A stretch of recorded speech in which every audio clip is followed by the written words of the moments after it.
1 Yohanes pasalnya yang kedua, ayat yang ke-25.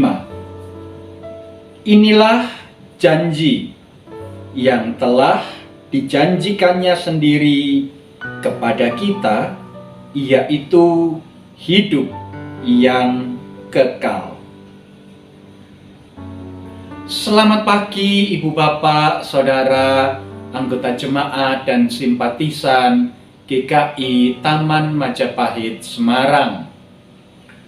Bagaimana kabar Anda pada pagi hari ini? Semoga hati kita senantiasa diliputi dengan perasaan yang penuh dengan sukacita, penuh dengan damai sejahtera, dan juga kerinduan untuk mengharapkan berkat yang baru yang Tuhan berikan kepada kita. Nah, Ibu Bapak, Saudara yang terkasih dalam Tuhan Yesus Kristus, kekristenan mula-mula bukanlah kekristenan seperti yang kita alami dan jalani pada hari ini. Pada hari ini, ketika kita berbicara tentang kekristenan, kita bisa menunjuk kepada gedung ibadah yang baik. Kita bisa menunjuk pada suatu persekutuan yang baik, yang indah. Kita bisa menunjuk pada ibadah-ibadah dengan musik yang mengalun dengan begitu baik.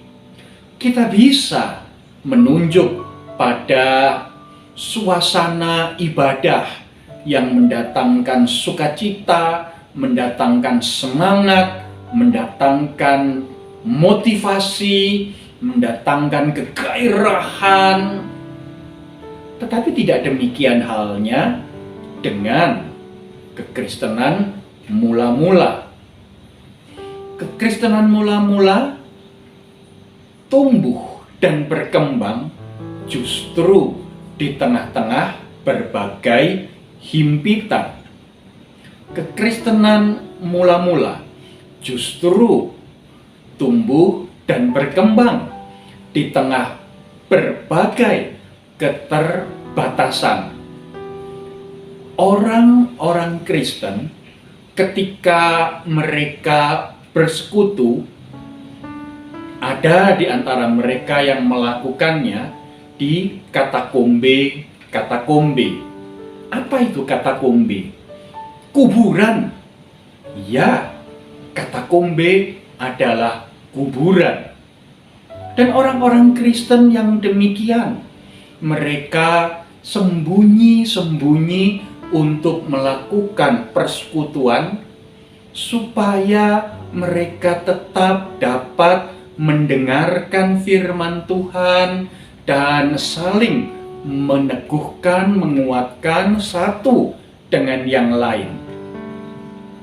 Ada pula orang-orang Kristen lain yang mendapatkan privilege yang sedikit lebih baik. Mereka menyelenggarakan ibadah-ibadah dan persekutuan Kristen di rumah-rumah. Dan oleh karena itu, bisa jadi di dalam sebuah rumah mereka kemudian menyelenggarakan persekutuan yang dihadiri sekitar 10 sampai 15 orang, tetapi itu pun tidak mereka lakukan secara terbuka, dan pasti tidak mereka lakukan dengan memasang loudspeaker keras-keras sehingga orang-orang di sekitar mendengar. Tidak. Ada juga situasi yang lain yang menghimpit orang-orang Kristen. Apa itu? Bahwa ternyata orang-orang Yahudi tidak suka dengan keberadaan orang-orang Kristen. Mereka menganggap kekristenan sebagai sebuah sekte, sebagai sebuah aliran sesat, sebagai sebuah bidah yang harus dimusnahkan. Di pihak yang lain, orang-orang Kristen juga tidak disukai oleh pemerintah Romawi, dan oleh karena itu secara politis orang-orang Kristen terus diawasi, dan bahkan ada satu masa tertentu di mana orang-orang Kristen ditangkap, diadili, dan dihukum mati. Tidak mudah menjadi orang Kristen. Dan oleh karena itu, di tengah berbagai kesulitan seperti yang mereka alami, banyak di antara mereka yang membutuhkan topangan, membutuhkan dukungan, membutuhkan penghiburan, membutuhkan kekuatan. Penulis surat 1 Yohanes mengerti betul kebutuhan yang dimiliki dan dirasakan oleh orang-orang Kristen mula-mula ini. Dan oleh karena itu ia mengingatkan mereka akan janji yang pernah Tuhan Yesus Kristus sendiri ucapkan tentang hidup yang kekal. Ibu bapak, saudara yang terkasih dalam Tuhan Yesus Kristus, hidup yang kekal adalah sebuah kualitas kehidupan yang dimiliki oleh setiap orang Kristen, baik pada saat mereka hidup di dunia ini maupun ketika nantinya mereka harus meninggalkan kehidupan di dunia ini.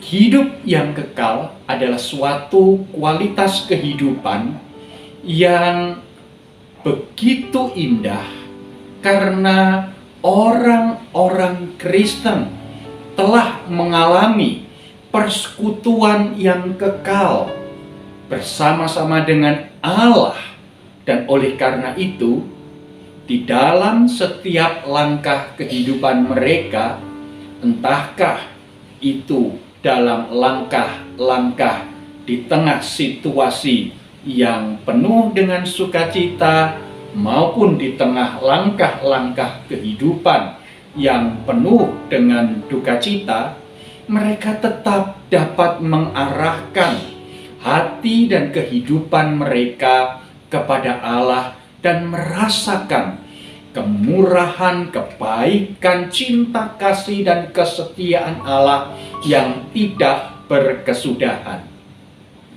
Nah, ibu bapak, saudara yang terkasih dalam Tuhan Yesus Kristus, demikian pula dengan hidup kita semua. Bukankah harus kita akui bahwa tidak ada satu orang pun di antara kita yang tidak pernah tidak mengalami masalah, pergumulan, dan kesulitan hidup?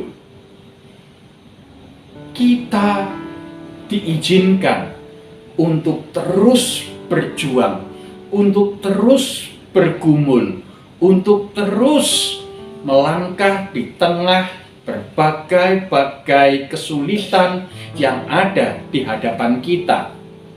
Tetapi ibu bapak, saudara yang terkasih, baiklah manakala kita melewati itu semua, kita boleh mengingat janji yang Tuhan Yesus Kristus sendiri ucapkan bahwa telah tersedia hidup yang kekal itu bagi kita semua ada satu kualitas kehidupan yang Tuhan mau untuk kita jalani selama kita menjalani kehidupan di dunia ini, yaitu satu kualitas kehidupan yang mengalami persekutuan yang hidup dengan Allah yang hidup. Oleh karena itu, Ibu Bapak, Saudara yang terkasih, mari kita jalani kehidupan yang Tuhan percayakan kepada kita pada hari-hari ini dan juga pada saat-saat mendatang, dengan mengingat janji Tuhan Yesus Kristus. Hidup yang kekal menjadi milik kita, dan biarlah tidak ada satupun kuasa yang dapat memisahkan kita dari cinta kasih dan kesetiaan Allah bagi kita semua.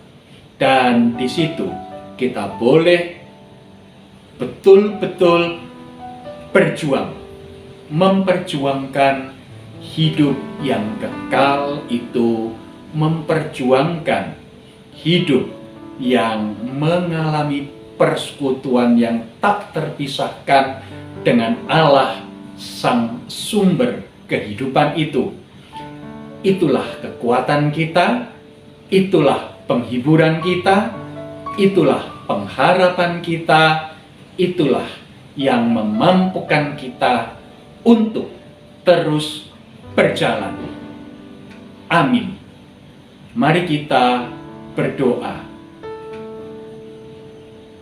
Bapa Surgawi, kami bersyukur kepadamu untuk hidup yang kekal yang Engkau anugerahkan kepada kami di dalam diri anak-Mu yang tunggal, Tuhan dan Juru Selamat kami yang hidup, Yesus Kristus.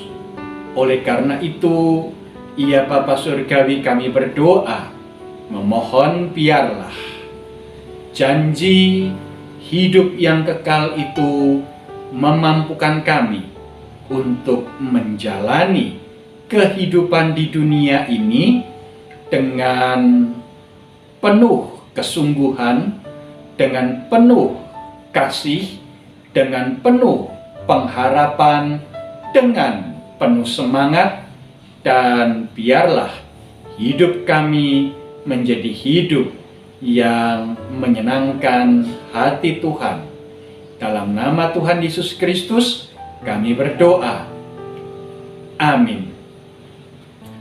Selamat pagi Ibu Bapak Saudara yang terkasih. Selamat melanjutkan aktivitas. Selamat berjuang di dalam segala berkat yang Allah berikan sehingga hidup kita boleh menjadi berkat. Amin.